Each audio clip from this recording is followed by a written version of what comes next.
piastres, doublons, drachmas, francs, and even rubles. Since the invention of coins, the main metal for their production has been gold. Until the 1970s, most of the world currencies were tied to the US dollar, while the dollar was tied to gold. Soon this standard was cancelled, but gold is still considered as one of the most stable assets. Today, to provide effective financial policies, countries like the USA need gold, a lot of gold, and it has to be kept somewhere. There's one place in the world which can be called the main storage for gold. Today, we will talk about Fort Knox, the main safe of the American financial system. Basically, Fort Knox is a US military base in Kentucky, but we will talk about the repository of gold. Right now, there are 4,500 tons of gold bars. Considering today's rate, the whole Fort Knox gold stock would cost around $320 billion. How was Fort Knox built? What else can you find there besides gold? And how can you hypothetically rob it? Stay tuned to find answers to these questions. It all started in 1930s. The Great Depression was in full swing. President Roosevelt understood that if they didn't immediately print a lot of dollars, the country was not going to have a single chance to get out of the crisis. And as the currency was tied to the gold reserve, they couldn't just turn on the printer and start printing as much money as they wanted. And the president decides to act desperately. He signs an order on nationalizing gold. This meant that every person or company was obliged to hand over any gold they had to a special office and received compensation on a fixed price. An official later recalled that Roosevelt made up the price for the day during the breakfast, and once he raised it up to 21 cents because he thought it was a lucky number. As a result, the government collected around 500 tons of golden bars, coins, and jewelry.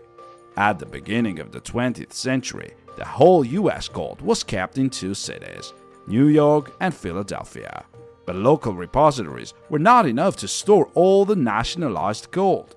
Besides, the military were afraid that both cities on the East Coast were too vulnerable for a sea or air attack. Thus, a decision was made to build a new secret repository deep inside the country, under the cover of the Appalachian Mountains. The construction was finished in 1936. In today's standards, the cost was not that high, around $9 million. The overall territory, 42 acres. The name, Fort Knox, came from the neighboring military base that was named after the first U.S. Ministry of War, Henry Knox. As soon as the constructors left the site, the gold was transferred here. This was a top-secret operation. It lasted 6 months. Post trucks took the gold from New York and Philadelphia repositories, drove it to armored trains, and the trains transferred the gold to Kentucky. The military then moved it from the train to the base. The government was very much afraid of robbery. For that reason, each stage of the transfer was a thoroughly planned operation. The post trucks moved only at night. Trains were always out of schedule. Fake trains were sent in different directions to draw attention. Eventually, only half of the US gold reserve was sent to the new repository. When the Second World War erupted in Europe, the US started strengthening their defense system. The seaside cities were really under attack. That's why they moved to Fort Knox not only the gold, but every valuable thing. For example, by 1941, Fort Knox had housed the original US Constitution, the Declaration of Independence, and the manuscript of the main speeches of all presidents. When the US officially entered the war, the repository kept filling up. Gold from European countries was sent out to Fort Knox, and the reserve volume became 3 times bigger. Great Britain sends royal regalia to Fort Knox. These included the Crown of Scotland, the sword of Edward the Confessor, and the scepter of Edward VII. Retreating to Austria, Nazis took the crown of Hungary from Budapest, which was then recaptured by American soldiers and sent to Fort Knox for 40 years. Overall, Fort Knox has housed relics from around 20 countries. The Cold War opened one of the weirdest chapters in the history of Fort Knox. In the 1950s, the US government transferred opium and morphine to the repository. The government was worried that if the war had started, the supply of poppy would stop and the country would have had no materials for painkillers. In a couple of decades, they accumulated around 31 tons of narcotics. This was enough to supply painkillers to all states for a whole year. In the 90s, a problem arose. The Cold War was over, and nothing threatened the poppy supplies.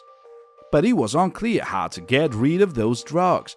The US Department of Defense could not freely sell the opium without long bureaucratic procedures. A couple of years ago, the US government declared that there were no more drugs in the repository. Who and how got rid of it is not clear. Let's assume you've gone out of your mind and decided to rob Fort Knox. Although you will hardly manage to take all the gold. Well, only in case you'll be robbing the base for 6 months without stopping. But even one truck full of gold bars would make you richer for about $2 billion, which is not bad at all. Let's say you found a used truck, bought a couple of carts to move the gold, make a team of mad guys like you and start your journey. On your way to Kentucky, you'd have to instruct your teammates that at first you'll have to take over a military base. That's one armored division and around 10,000 American soldiers. Let's assume you've managed to overcome this little obstacle. Next, you'd have to drive your truck to a 10-meter wall, which is under a high voltage. If it is turned off, the alarm will cause 3 other military bases in Kentucky to arrive here. But let's say all the officers there are your friends and they will fall deep asleep and won't hear the alarm. Behind the wall, you'll see a nice lawn, which is also a minefield. You can use metal detectors and pass the field one by one to enter the building. If you do, 200 elite Fort Knox guards will be waiting for you. Passing them, you'll see a special door. Of course, you can explode it. But for that, you're going to need a tactical nuclear warhead. Let's assume you've sneaked inside, somehow. Now you and your team have to go 4 meters down to face the last obstacle, a door half a meter thick weighing 20 tons. There are 13 security classes of doors according to international standards. Ordinary office and apartment doors are usually from class 1 to class 4. In the bank repositories, they usually use class 5, 6 or 7 doors. The Fort Knox repository is protected with the most secure doors in the world, class 13. The door cannot be drilled, burned or exploded. The only way to get into the repository is entering the correct password. The thing is that nobody knows the full combination of the password. 4 different employees know 4 different parts of the password. Their working schedules change randomly every week. Well, let's say you found out which employees you need and persuaded them to give you the password. You enter it, and the door starts to open slowly. You get into the repository, and you see a picture which the New York Times describes as follows. 36,000 golden bars are stacked up to the ceiling 3 meters high and shine in half darkness.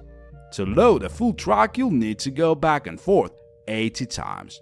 An important note, you're going to need special shoes to go for the gold. The thing is that a golden bar is quite heavy. If you drop it on your foot, you will definitely break a couple of toes. That's why the repository employees wear special boots made out of metal and magnesium. Remembering about the mines on your way, you accurately load the truck with gold and drive into the sunset. Or better, into the dawn, because such an operation should be carried out at night. Now all you need to do is find a way to sell the gold. A place where no one will ask for a gold expertise or certificate. Most probably, you'll have to melt the gold and sell it in small amounts not to drag attention. But after a year of thorough work, you'll become a multi-millionaire. In case you don't fail any of the aforementioned steps, of course. Yeah, you should wear masks, as Fort Knox is full of cameras. You should be careful not to leave DNA trails. And of course, you should be confident about the security system. Because all we know about the Fort Knox security is open source information from the 2000s. It's very possible that various lasers, movement and temperature detectors have been added to the system, so you have to be ready for everything. And by the way, if you ever managed to do this, please leave comments under this video and let us know if you're still alive. If you like this story and would like to hear more, like this video, subscribe to our channel and hit the bell button. See you soon.